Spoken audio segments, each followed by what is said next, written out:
Mount Cristo Rey is located in far southern New Mexico, straddling the U.S.-Mexico border just south of the city of Sunland Park.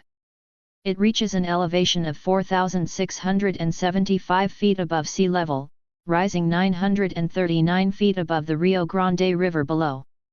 It started out about 50 million years ago as a volcanic formation known as a Pluton. This formation is created when magma, under intense pressure, is pushed upward through cracks and crevices in the layers of rock below the ground. As the magma nears the surface, a bulge begins to form. Typically, with continued pressure, this bulge would eventually burst, spewing volcanic ash or lava everywhere. In the case of a Pluton, the pressure ceases and the magma cools before an eruption occurs. The bulge remains on the Earth's surface, and after millions of years of erosion, the softer soil on the surface of this protrusion is washed away, leaving the harder volcanic rock exposed. This is the case with Mount Cristo Rey. As recent as 3.5 million years ago, when the Rio Grande River was just a series of lakes and inland seas connected together. Lake Cabeza de Vaca, a shallow inland sea, covered this region, and the mountain was an island with the top 800 feet protruding from the water. Over thousands of years, this lake slowly drained toward the southeast and the Rio Grande became an actual river, eventually carving the valley as we know it today. Mount Cristo Rey now looms over this valley with the river flowing along its eastern flanks. The first humans to visit the area, over 2,000 years ago, were Native Americans.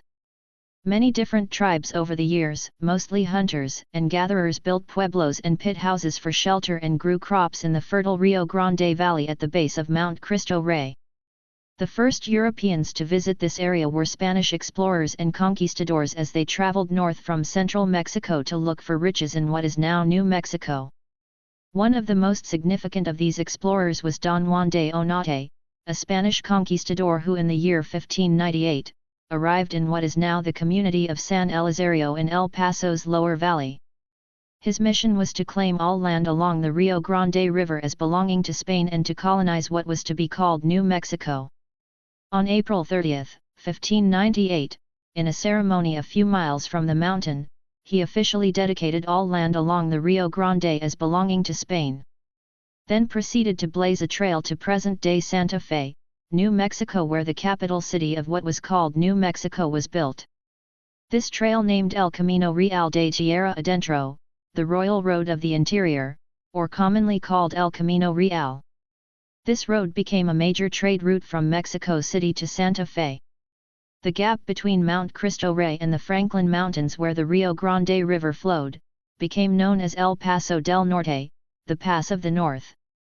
Due to the narrow gap and fast-running river, El Camino Real followed a route around the western side of Mount Cristo Rey to a wide but shallow ford, just north of the mountain, where wagons and ox carts could ford the river before traveling north to Santa Fe. The mountain became known as Cerro de los Muleros, Mule Drivers Mountain, after the drivers of the ox carts and freight wagons carrying supplies to and from Santa Fe along El Camino Real. El Camino Real was used for almost 300 years before the first railroads arrived in the area. It was these railroads that brought an end to El Camino Real trade route. In 1881, the Southern Pacific Railroad Company built its railroad from California into El Paso, with its line skirting the northern flanks of Mount Cristo Rey.